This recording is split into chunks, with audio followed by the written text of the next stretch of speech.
I am joined by Shon Coleman and his mother, Takeshia, to announce the next pick. Shon overcame leukemia with the help of St. Jude Children's Research Hospital. He now plays football at Auburn University. Shon. With the 13th pick in the 2014 NFL Draft, the St. Louis Rams select Aaron Donald, defensive tackle, Pittsburgh.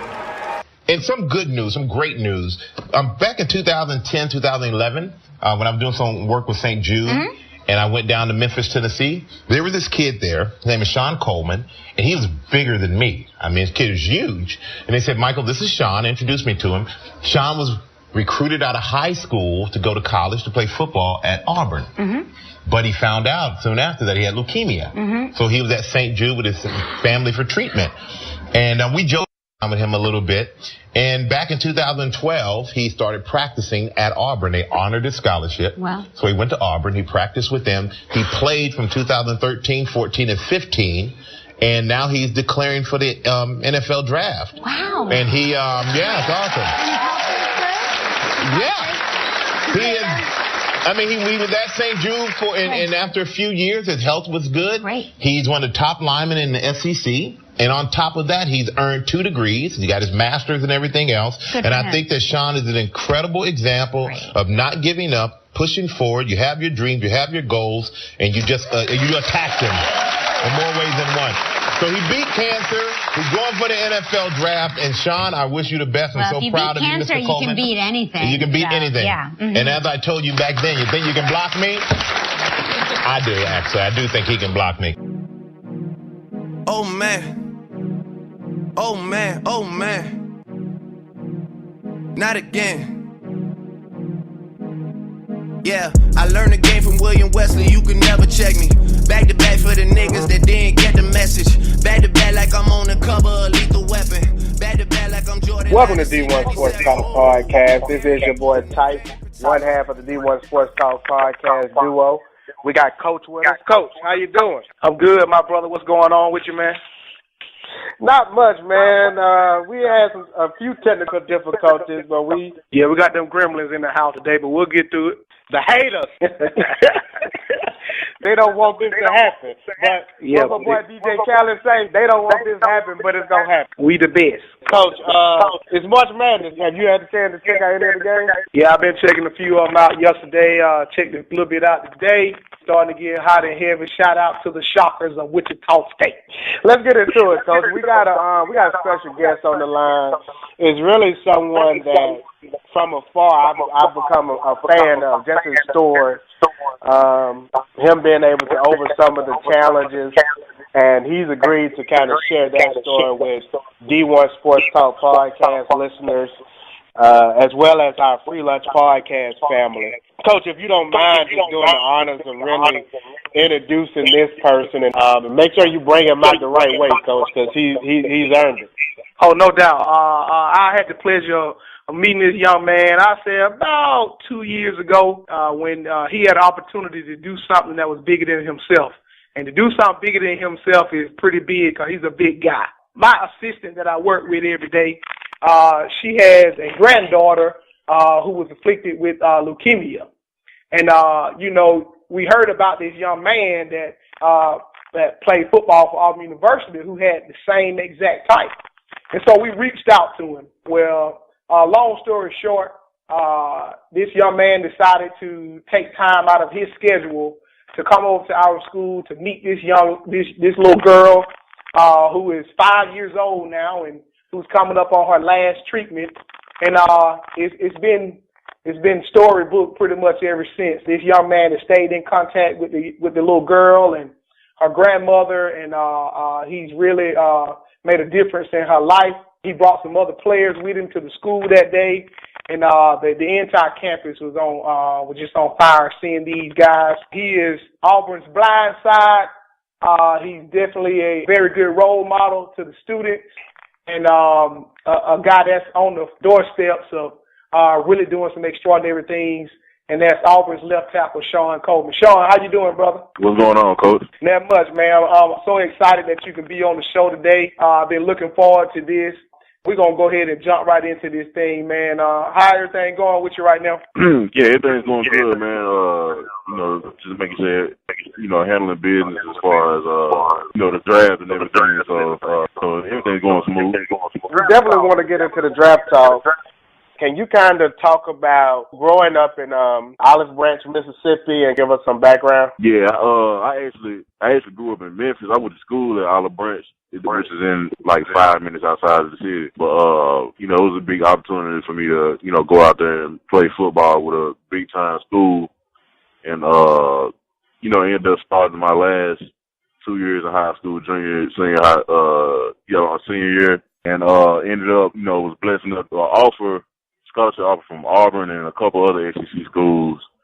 And, just when I was coming out of high school or whatever, I had got diagnosed with leukemia. And, I had to have a little setback for about 2.5 years. And then, got through all of that by the grace of God and, was able to get back on the field. You went through the entire 2011-2012 season undergoing treatments for leukemia. From reading your story and hearing a little bit about your story, faith played a big role in you overcoming leukemia. And if you could tell us a little bit about the Middle Baptist Church and definitely, that's a church that I grew up in, and they gave me support, from day one. But I also had support from the fans, Auburn, just random people in Alabama even, and I mean, for the most part, faith, you know what I'm saying? I've been taught that since I was little. So, praying every night, believing that, everything's going to be okay. And, by that, everything can fell through. 2010, when you came out of high school, you were kind of one of the top rated players in the state of Mississippi, but also in the nation. Just looking at kind of some of your going back and looking at some of your recruiting. You mentioned earlier you were recruited by Alabama, Auburn.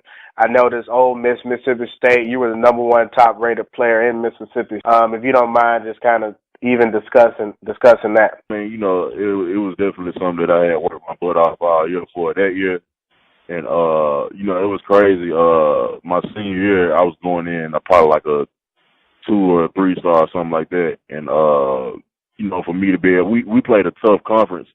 We played like Sapanola, which was like the number 1 rated team, in the country for a couple of years. But, playing those guys and, having a good performance against guys like that, they kind of pushed me up there as far as recruiting. And, I was able to play in a couple of all-star games and, really do well for myself. So, as far as high school goes, I mean, it was a work in progress, but, I'm blessed enough, to be able to stand and, say that, I was one of the top guys that year. So, it's definitely a blessing. Shon, you played with some pretty outstanding teammates. Y'all had an offensive line that was pretty legit from a high school standpoint. You still keep in touch with those guys much? Yeah, I keep in touch. It was 2 other guys my senior year, that signed.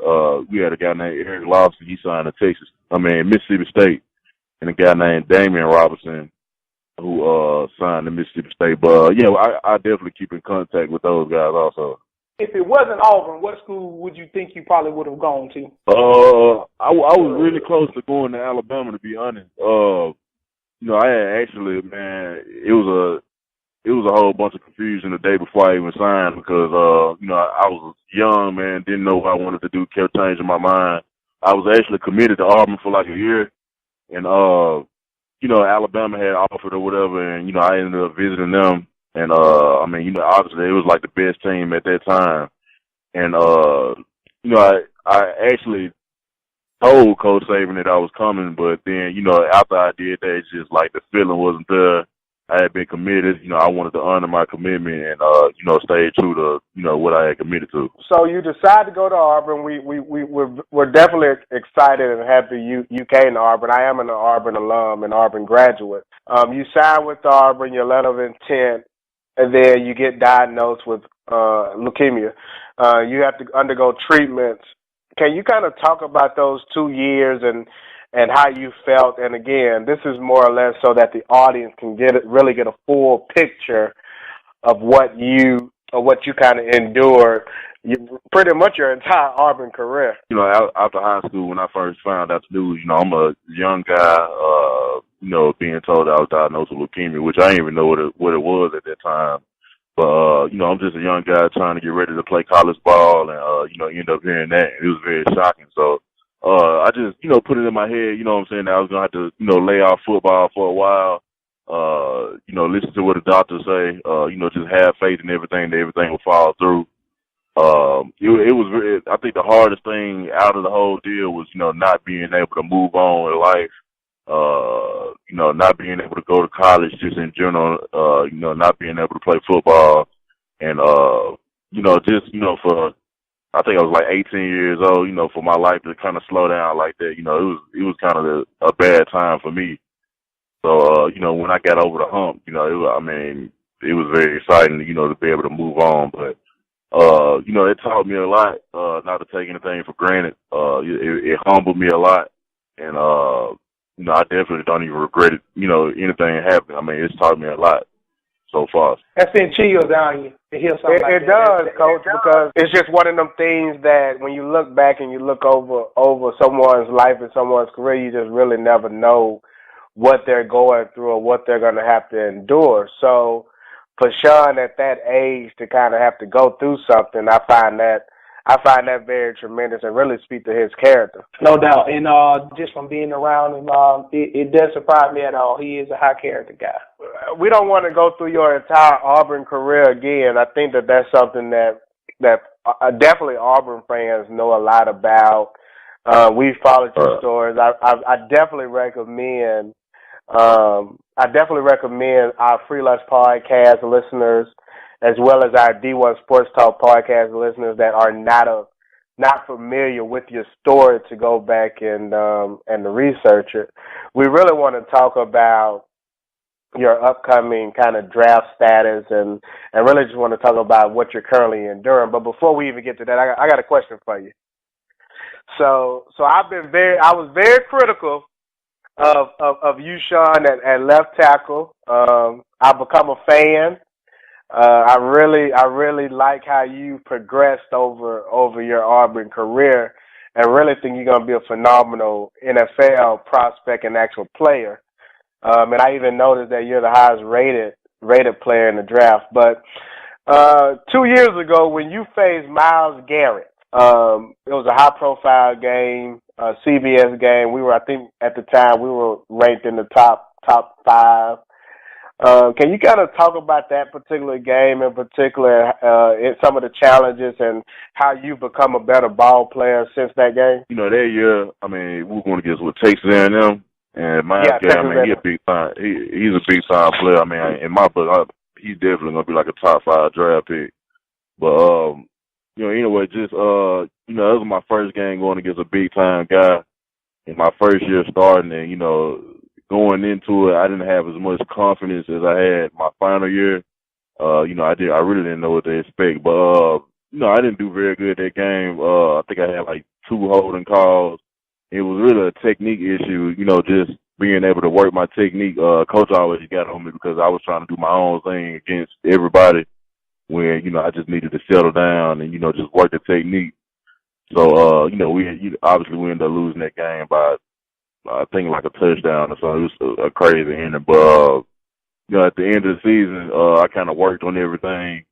I used that game, as a poster there to, just let me know, I got to keep working. I got to work my technique. I got to perfect the whole craft. And, I really did that the off season before my last year. And, that really helped me out as far as progression into the player that I was. I'm going to mute Coach because I've been muting him so that we didn't hear that echo, given we're kind of recording a little differently. This is a back and forth that me and Coach we've had in the past, and I'm going to give Coach an opportunity to speak about it. But did that game motivate you at all, or did that play a role in the progression that you took, Shon, over the last year? Because you dominated Myles Garrett this past year, but did that game motivate you at all, Shon? For the most part, I'm a big time competitor. If I was a brag on myself, I would tell, I would say, my competitiveness is, out the world. So obviously, that whole week, man, I kind of was getting angry, just thinking about the game before. And, for me to go out there, and again, he's a great player, man. He's big time. And, for me to go out there and compete with the guy, that was a big time for me in my books, to just show, the progression that progress I've made over the last year. They really helped me out as far as being confident in what I'm doing. I always felt like what he just said was the case. You haven't played organized, full-speed football on a Saturday in years, and that being the first big-time player. I always chalked it up to a basic rusty. You just rusty in that aspect. Because if you also look at it, if I'm not mistaken, I could be wrong. Correct me if I'm wrong. Was Lawson practicing then at that time? Yeah, matter of fact, nah, he was. I don't think he was. And see, that's what I was thinking. You didn't have that type player to practice against that practice. Right. So that's what I felt like it was. But more power to you, brother. You definitely did well this season against Myles Garrett, and he is one such a player. We did, like I said, that's a conversation we've had. We've debated, Coach and I, but the way you've progressed over the last year, it's a testament to your hard work and how much you put in the weight room. And so we really wanted to have you on the show, Shon, because we really wanted to get some insight into the entire process as far as going through a draft, getting drafted, and kind of some of the behind the scenes of what you've been putting forward. So, Coach, set the scene for the rest of the interview. All right, Shon. On this show, we try to do things a little bit different than everybody else, man. That's what sets us apart. I think all the time we always see things about the draft. Okay, you go to a pro day, or you go do this, or you go to the combine, all this kind of stuff. But I don't think nobody ever know the ins and outs of all that kind of stuff. So I'm gonna start off basically at the top. What went into your decision of deciding to enter the NFL draft? Obviously I consulted it with my family. The situation I was in. I have 2 degrees from Auburn. I had to sit out a couple years from actual football, so I'm getting up there in age more than other guys that's in college. So it was a big situation for me to just go ahead and pursue my dream as being an NFL player. Hey, Shon, is that something that you do before the season, or is that a decision that you make during the season, or is that fully taken into account at the end of the season to say, hey, this is something I'm considering? Like, at what point did you even start thinking that way? Definitely, the whole season, man. On my mind, I wasn't even worried about the NFL, man. I was just worried about getting better, and for all I knew, I was coming back next year. Until like the end of the season when you start hearing about draft stocks and all this stuff is being brought up, then you sit back and actually get a chance to think about the situation. So after we played Memphis, I know Coach Malzahn, he flew up to Memphis and we met a little bit. He was just showing me the benefits of leaving and the benefits of not leaving. And I talked to my mom about it, and we went from there as far as making the decision. Can you explain to us the process behind the college advisory committee? You probably know more than me, man. All I know is you kind of, I guess you send in like 3 of your best games, and then I'm not even sure who grades it or if they grade it or what, and they send like a grade back to you, letting you know like whether you need to stay in school or leave. Is that something that you would send in, or is that something that the coaching staff would send in on your behalf to the college advisory committee? Yeah, that's something that we send in. You say we? You talking about you or the coaching staff? Yeah, the player. Oh, the player sends it in, and then how long does it take for them to like? Do you send that in immediately after the bowl game, and then they evaluate you, or is that something that's sent in during the season? No, I actually sent it in like probably like the second to last game of the season, and I got it back like before the last game of the season. We just broke ground with that question. What you mean, Coach? What you mean, Coach? You know ain't nobody never add that, man. No, that's Hall of Fame. So this a Hall of Fame interview. Yeah, I know it is, man. That's what we do around here, though. Sean, we got a running thing. We do Hall of Fame interviews on this show, and we do Hall of Fame topics. Coach was able to provide us with the swag bag. The swag bag. I'm gonna let Coach kind of talk about the swag bag, but I just wanted to let you know that the information that you are providing on this show at this moment is 100%. We don't know anything about this, so our questions may be to you. They may be elementary, but to our audience, they're gonna really appreciate that. A lot of people didn't understand what the swag bag was, Sean. You know, when people just think you go to bowl games and y'all get plates. They ain't understand the fact that y'all get gifts and stuff like that, man. So we did a little rundown. I did a little rundown on the swag bag and what a lot of the bowl game were giving out. But that's what we do right here, Sean. That's what we do, man. Okay. All right. So we get to this point now. All right, we done decided. We done got our grade back. We know we going to the NFL. All right, now explain to the audience how choosing an agent works. Do these guys kind of come to y'all, or do y'all seek out these guys? Do you get kind of counsel from former players on who may be good agents and all that kind of stuff? Can you give us a inside look at how all that goes down? Yeah, they'll definitely find you. You know, there's former players, you know, that are like runners for the agents or whatever, and they'll reach out to you. So, yeah, they'll definitely find you. But the way I got in touch with my agent, he found me, but he's actually based out of Memphis, Jimmy Sexton. And he, you know, he kind of communicated with me like probably like halfway through the season or whatever. And, you know, you just get a feel for the character and what kind of guy they are. And, you know, at the end of the season, if you decide to leave, you know, you can go off of, you know, pick whoever you feel is best for you. Jimmy Sexton is a very popular agent. He's someone that I know he has relationships with a lot of different colleges and universities and football coaches, so that's a very familiar name. Explain the role that your agent has played into everything up until this point, as far as like you getting ready for the combine, your pro day, you know, the kind of things that they helped you out with. I think most times people think the only thing they do is sit around and make deals, but I'm sure agents also helped you in other ways. Yeah, they definitely do. They give you advice, you know, tell you what you need to say, what you might not need to say in certain interviews, you know, give you the shit. Like, I mean, they pretty much know, they've been through it all as far as, you know, linking you up with a team. So they're pretty much going to give you the best advice and look out for your best interests. You know, anything you need, obviously, you know, they'll take care of as far as necessities. You know, working out, you know, being at the gym or whatever. So they definitely play a big part in what you do. As we record this interview, where are you currently located? In Pensacola, Florida.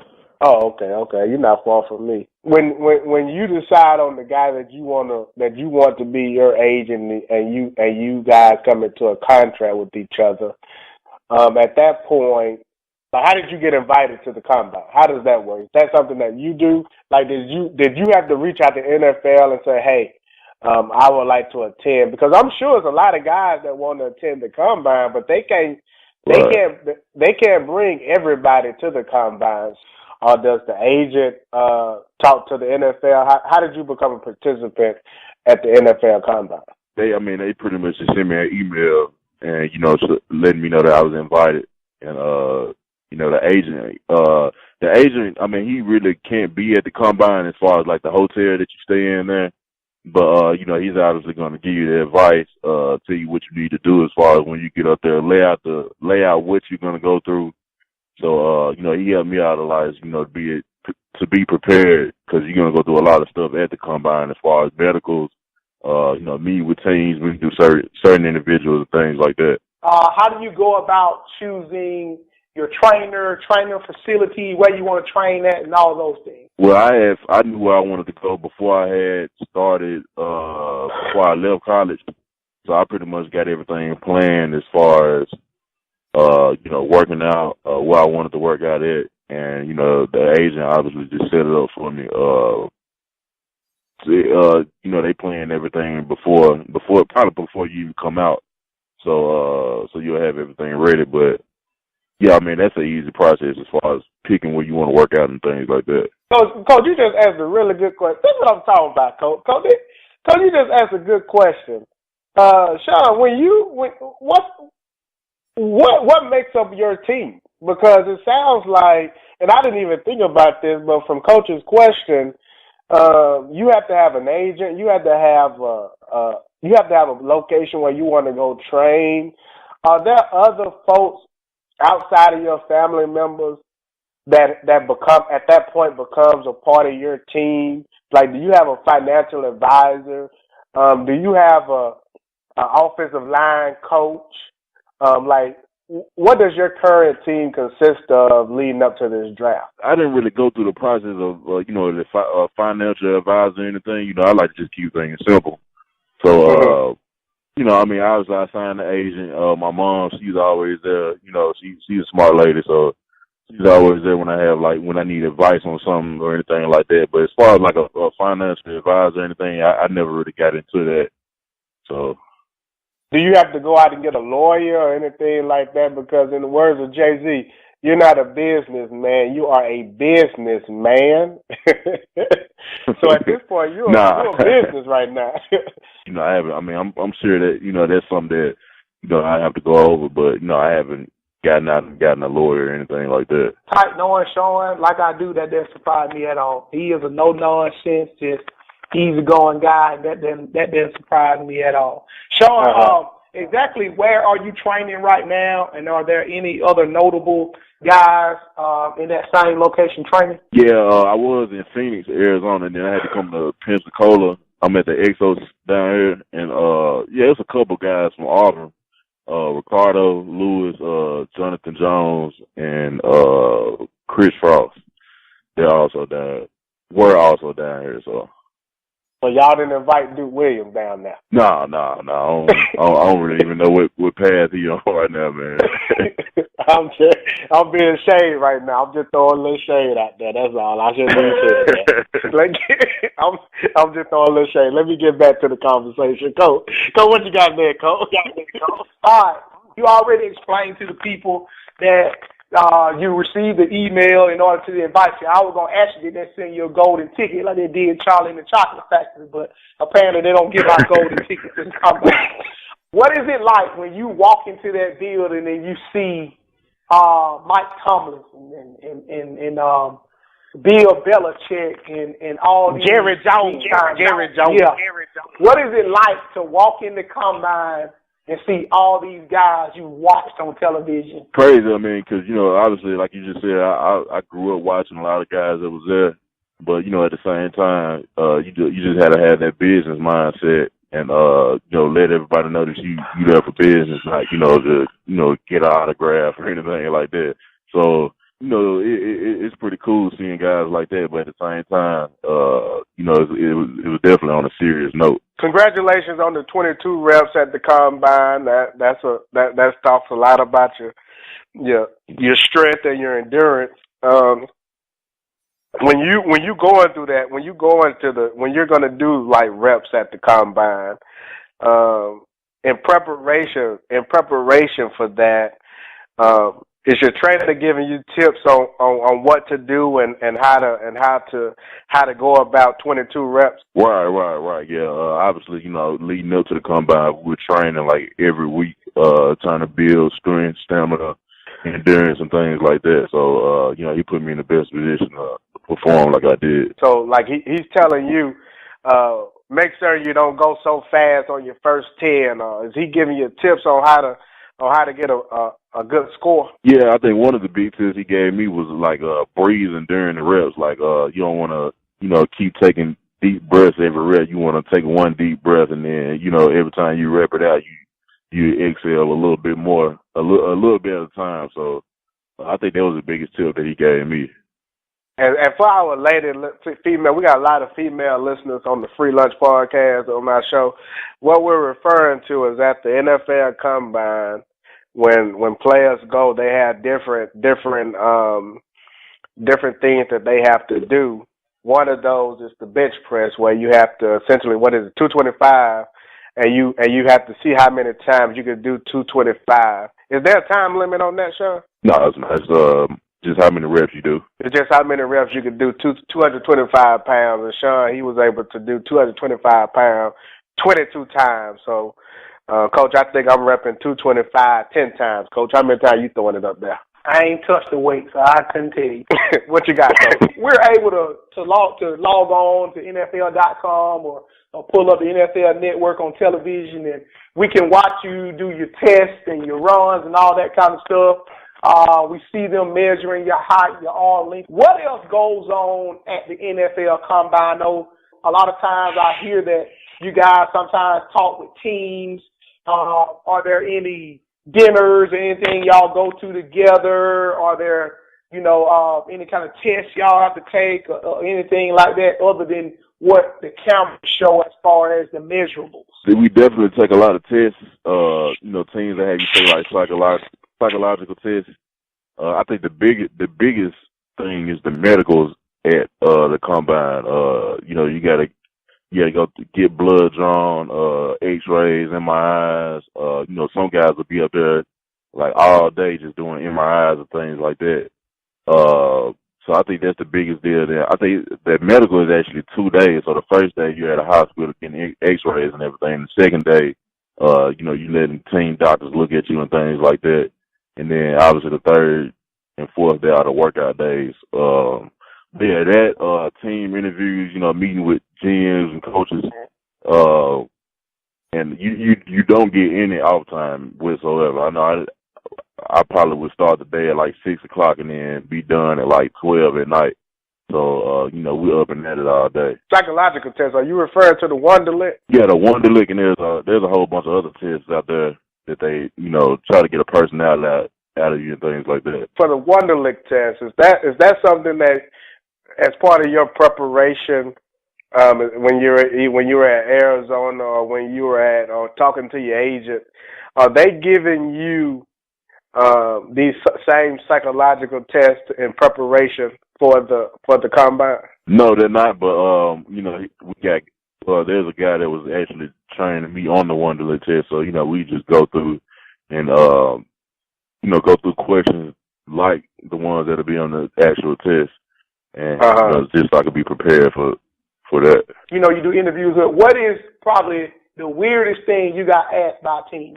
I heard a lot of guys say they got asked weird questions. I never got asked a weird question. I don't know whether it's I'm a low key guy or I don't know. But I think I got one question. The guy asked me what kind of beer do I drink. I don't even drink beer. So obviously he was trying to catch me, I guess, on a lie or something like that, or trying to see if I did, actually drink beer. And I think that's like the most awkward question that somebody asked me. Well, Coach, just tell them you drink a good Bud Light or you drink a good Blue Moon or a Newcastle, and then they leave you alone.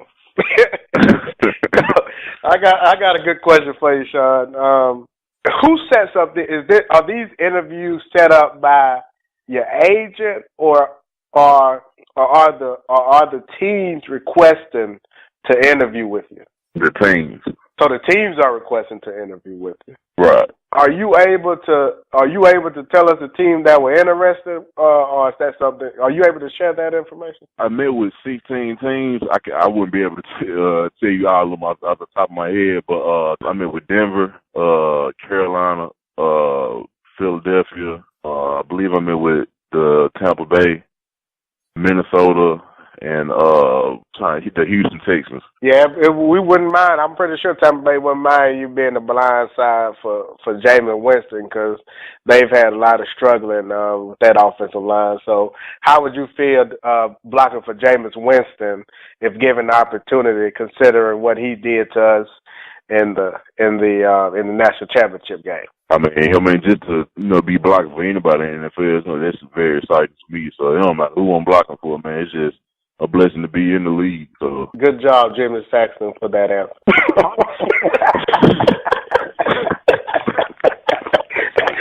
You have to credit your agent on that one, Shon.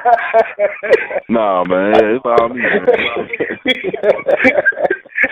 Oh man, all right, Shon. Combine over. then you go through your pro day. Was pro day sort of like, I know you didn't participate in pro day, but for you, was it a lot like the combine as far as did you have another opportunity to sit down with some teams and kind of talk about some things or get some interviews and things like that done? Yeah, the only thing I did at pro day, first of all, I just wanted to encourage the other guys that was there. They had a lot of guys that weren't at the combine, they were working hard for their pro day or whatever. So, for me to be out there encouraging my old teammates was big for me. The second thing, I was able to meet with a couple teams there. And, that's pretty much all I did. I didn't work out or anything like that. So, a couple teams put me up on the board, just to go over scheme and things like that. Bill Belichick was at Auburn's pro day. How was it to meet Bill Belichick and talk with him? To be honest, I didn't even meet him, man. But I did see him there. I think that's his second year being there in a row. And,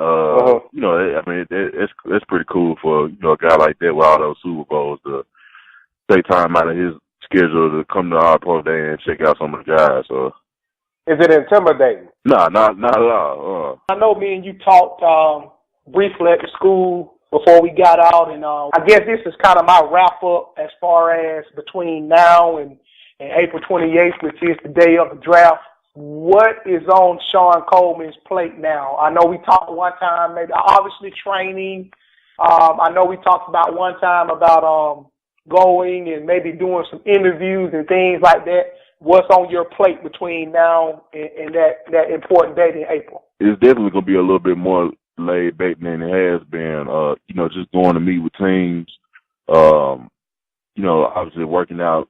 Maintaining everything strength wise and conditioning wise, and working on technique and things like that. Just getting ready for the NFL physically. So. Meeting with teams, working out, that's pretty much just all on my plate right now. I did have two questions.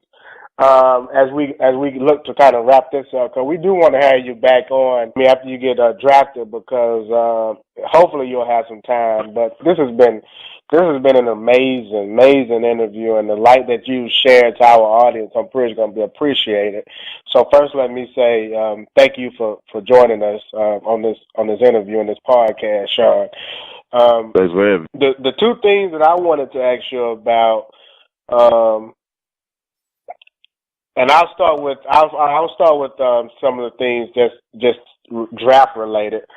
When you see an analysis on your ability, whether it's at NFL.com and they labelize not only your strengths but your weaknesses, and you hear things such as base will be too wide, or leans into contact and pass sets, or lunges at rushers when they're trying to come off the edge. When you see them type of analysis, and you got guys like Mel Kiper and Todd McShay who kind of try to be critical of athletes, what is your thought process on that? Does that motivate you? Does that upset you?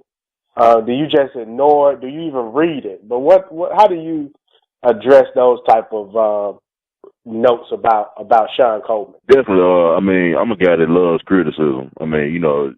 If somebody criticizes me, that's just basically telling me to work on that. You know what I'm saying? So, if I hear something like that, and I know that if it's coming from a guy that knows what he's talking about, then obviously I'm gonna work on whatever I need to work on as far as the things that you just said, which I do need to work on.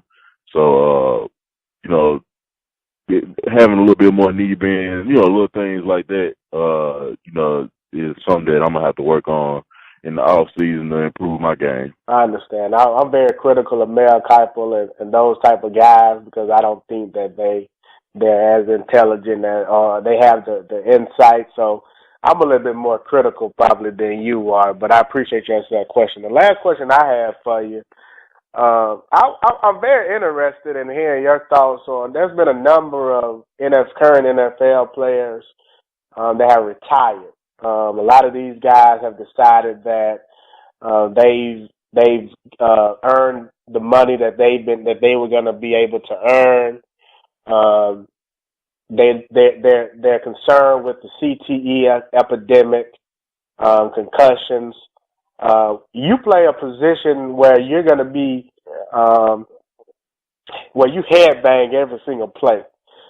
What are your thoughts on CET and concussions, and has that been any type of conversation, or has that affected your decision to play the game? You know, like I said, I've been playing the game of football since I was 6 years old, 5 years old, something like that. But you know, as far I mean, I haven't really looked into what. I've heard of, obviously, but I haven't really looked into it. But, you know, at the end of the day, man, like, you know, I really feel like that, I mean, you know, I love this game, and, you know, whatever comes with it is worth it as far as injuries and things like that.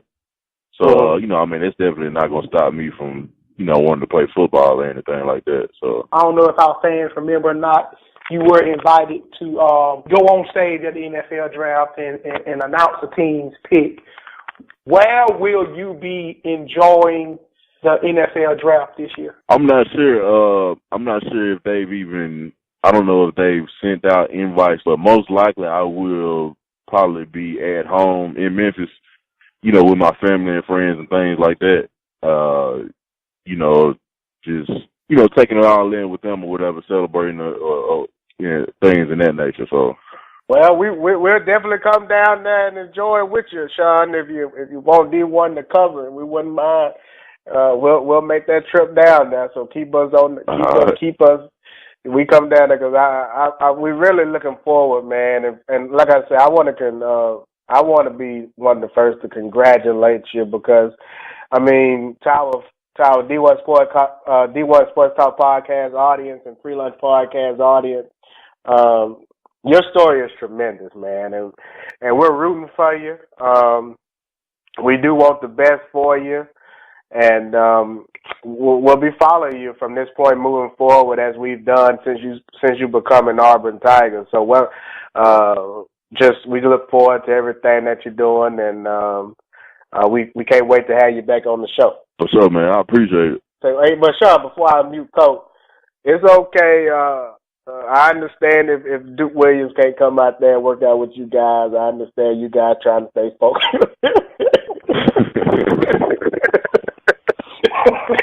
Go ahead, Coach. You know, you done been around me a couple of times, man. No matter what team you play for, I will be a lifetime fan of Shon Coleman.